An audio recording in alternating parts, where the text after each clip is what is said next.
Savannah School District Board of Education is asking voters to dig into their wallets and support the schools with a 15-cent tax levy in today's election. The tax levy has a 10-year sunset clause and could generate about $300,000 per year. KQ2's Madeline McLean shares what school leaders say the money will be used for. Savannah voters will head to the polls to decide whether to support a 15-cent tax levy for Savannah schools. It could generate about $300,000 for the district a year. I was lucky to attend Savannah R3 schools all the way through. And as I take my kids back to go to schools, the classrooms haven't changed a whole lot.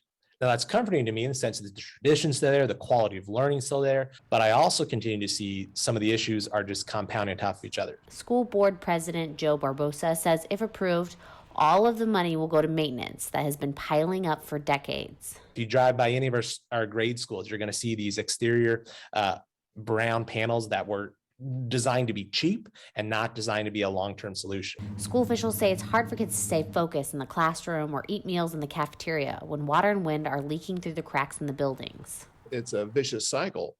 And especially right now when we're trying to use every square inch of our classroom space to keep our kids safe. And school leaders say each year the maintenance fixes to the roofs, leaks, gas lines, and HVAC systems are getting more expensive. For example, we've been putting off this project at the high school on our gas lines, and it was going to cost us 2 years ago, we were looking at that being $100,000, and our maintenance guy came in the other day and said, that project now is going to be around $200,000. If new money isn't infused in the budget, they say they'll need to dip into other pots to pay for the fixes. There's only so much water you can let come into your buildings before you have to do something.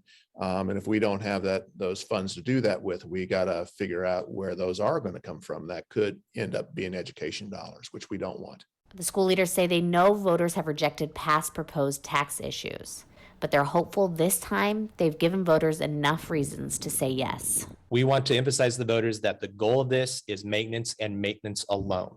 No other projects are going to be focused on this at this time. We're using this money to make our schools a better place to learn. Reporting in Savannah, Madeline McLean, KQ2 News. Maddie, thank you. Proposition SR3 maintenance will be on Savannah residents' ballots today.